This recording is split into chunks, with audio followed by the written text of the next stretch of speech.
On ne voulait plus de moi, Alexandra. Koh-Lanta évoque son élimination face à Christelle.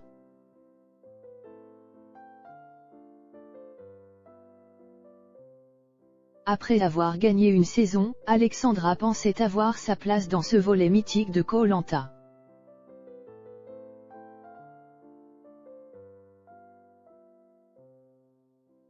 Or, avec le recul, elle pense que son élimination n'est pas le fruit du hasard. Se sentant trahie et rejetée, elle fait le point.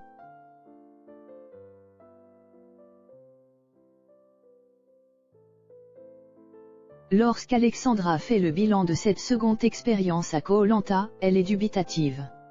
Elle se confie à cœur ouvert à Denis Brognard.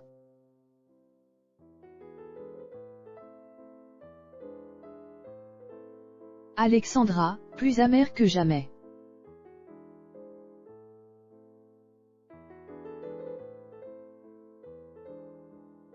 Depuis l'avant-dernière semaine d'août 2021, les téléspectateurs ont rendez-vous avec un volet exceptionnel de Koh-Lanta.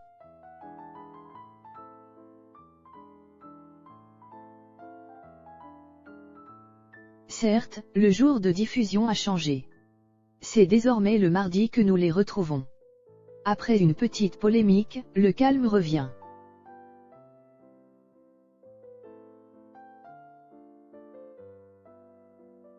Avec des arguments chocs, la production a su nous convaincre de leur faire confiance.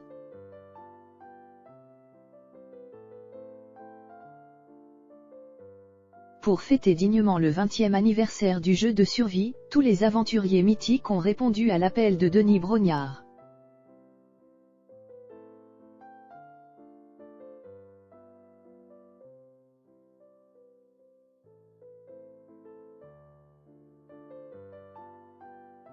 C'est notamment le cas d'Alexandra.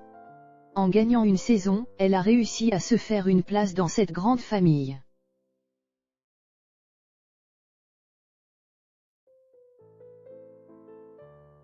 Hélas, le moins d'objet qu'on puisse dire, c'est qu'elle ne va pas remporter tous les suffrages.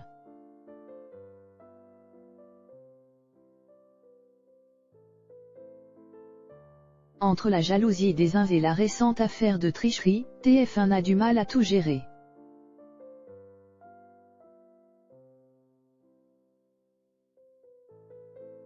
Une aventure exceptionnelle.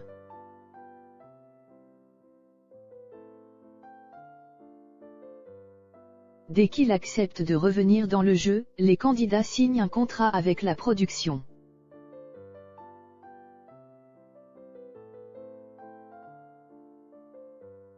Ils doivent garder le silence jusqu'à leur élimination lors du conseil.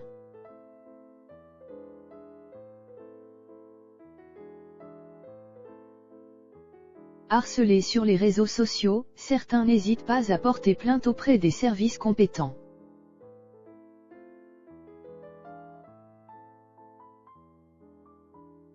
C'est pourquoi, quelques jours après son départ et son arrivée dans le jury final,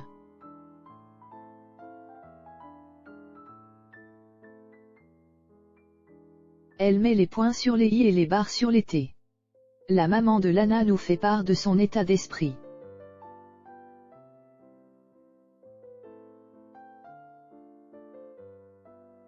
Se disant, fière de son parcours, elle redoutait fortement de croiser ses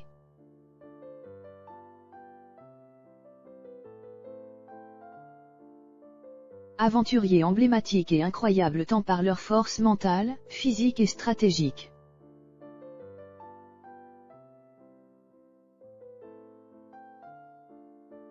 C'est sûr que face à Claude Dartoise ou à la géniale Clémence Castel,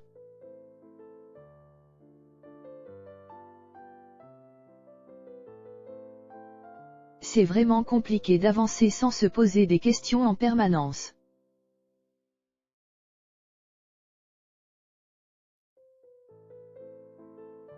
Pour autant, Alexandra a souvent dû remettre les pendules à l'heure avec ses haters.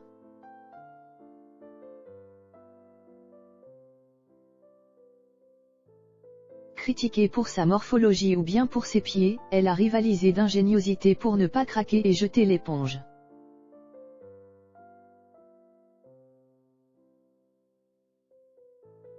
D'humeur spirituelle, elle nous livre sur un plateau les objectifs qui l'ont accompagnée tout le long de son périple.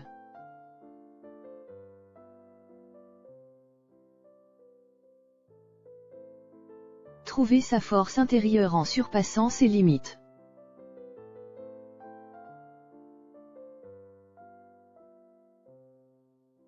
Montrer que je peux être au niveau sur des épreuves physiques et pas seulement de logique.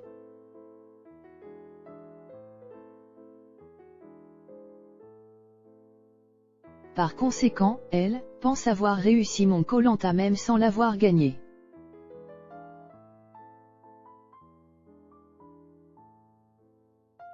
Droite dans ses bottes, l'aventurière nous précise qu'elle a vécu cette aventure jour après jour selon ses valeurs et ses astérisques de vie.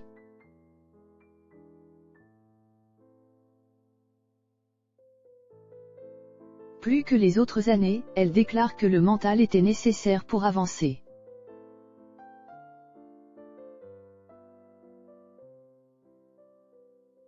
Pour tirer son épingle du jeu, il fallait savoir se montrer stratège. Un vrai jeu d'échecs.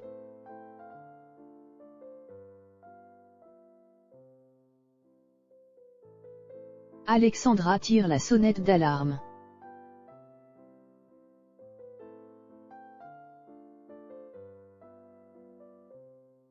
Comme toujours, Denis Brognard fait le point avec les perdants.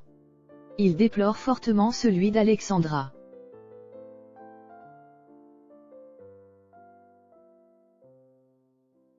Une fois sur l'île des bannis, elle a tout fait pour réintégrer l'aventure.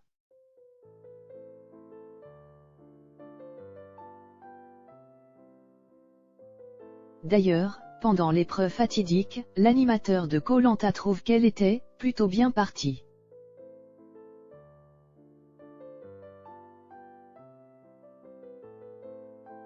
Cette chance, elle l'a saisie au vol et ne comptait pas se démotiver.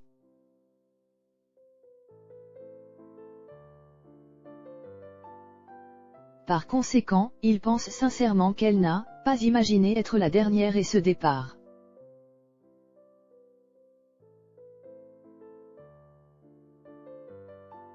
Quand tout s'effondre autour d'elle, elle va avoir du mal à accuser le coup.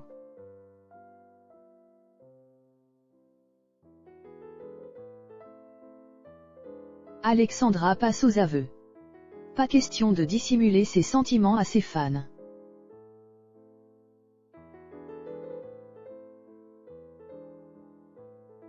Au début, ça allait et puis j'ai senti que je n'étais plus là.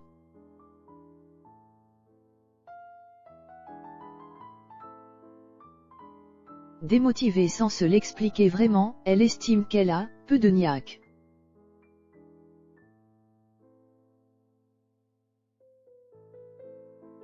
J'ai un peu baissé les bras.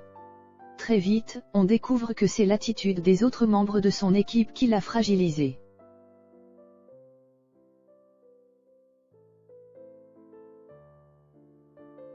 J'ai l'impression qu'il y avait beaucoup de soutien pour Christelle, ça m'a perturbée.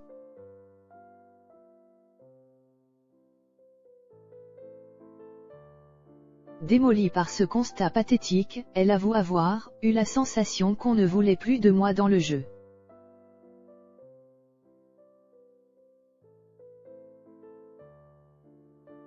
La goutte d'eau.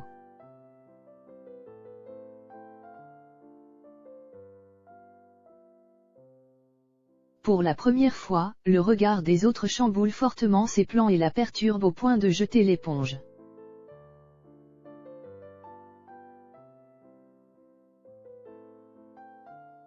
Quand on sait ce qu'elle est capable de faire dans la vie, surtout pour sa cadette, on est surpris.